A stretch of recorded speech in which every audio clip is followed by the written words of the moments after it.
Welcome to another edition of Tuesdays with the Disability Policy for All. Today I'm very proud to be interviewing Amina Shaaban, who is an ADA fellow from Tanzania. In Tanzania, she worked with the Save the Children program. Amina is here with her mentor, Angie Stone-MacDonald. So welcome, Amina and Angie. Thank you. Thank you. The first question is, what did the ADA Fellowship Program is all about? Yeah, so the ADA Fellowship is actually a program sponsored by the State Department, Bureau of Educational and Cultural Affairs, and it's administered by University Centers on Disabilities.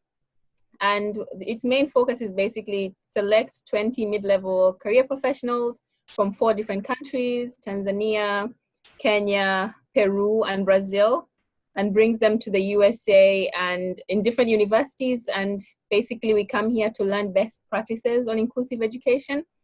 And in turn, we develop projects that we take back home and ensure that we take some of those best practices and improve our inclusive education situation in Tanzania to ensure that more people who are living with disabilities, especially children, are included in education. Okay, great, thank you. That sounds like a very exciting program. Oh, yes, it is. What is life for children with disability in Tanzania like?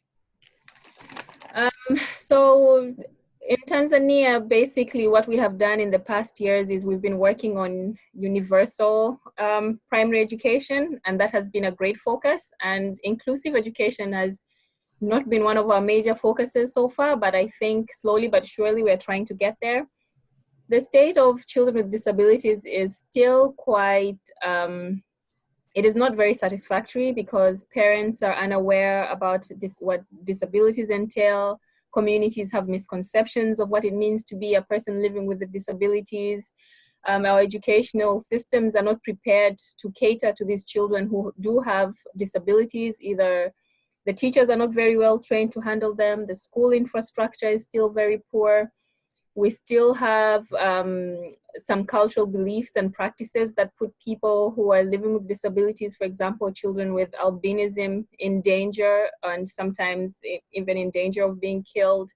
So we still have a lot of work to do. And one of the things that we do not have is a functioning national system where children are assessed early on, and in case they do have a disability, it is identified and they're helped early on. So one of the projects that me and Angie are going to be working on is trying to create an assessment tool. I have spent the last 10 years doing research in Tanzania with various different groups of children with disabilities. And right now, often children are educated in special schools rather than in inclusive settings. And slowly, as Amina said, children are getting access to schools, but the numbers based on the most recent government estimates are only somewhere between 9 and 30% of children with disabilities have access to public education.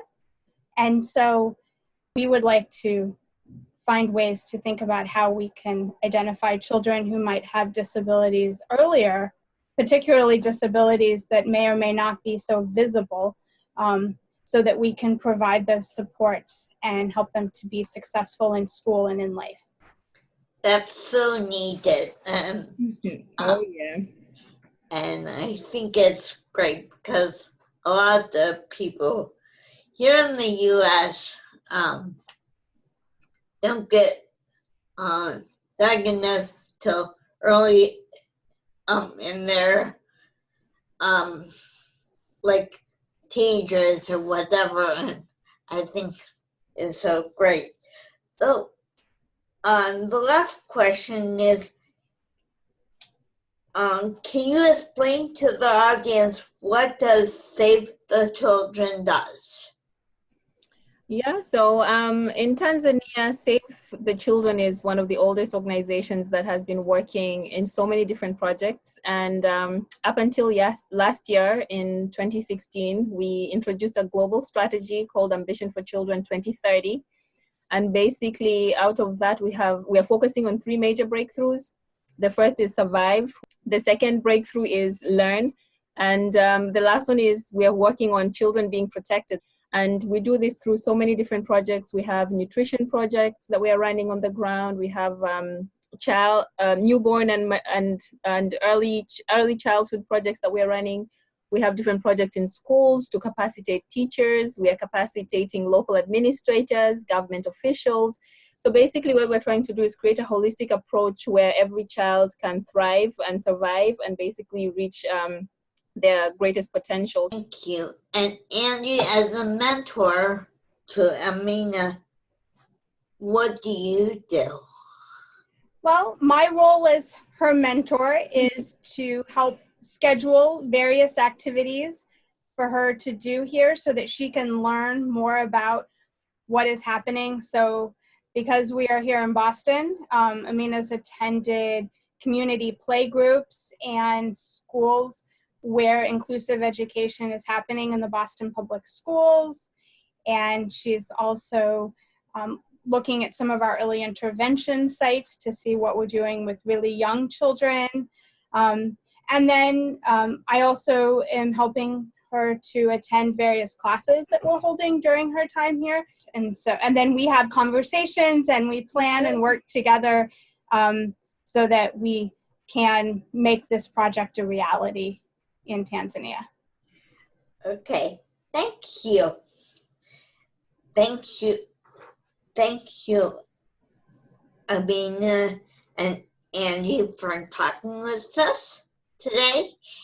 And thank you for watching, and I hope to see you next week.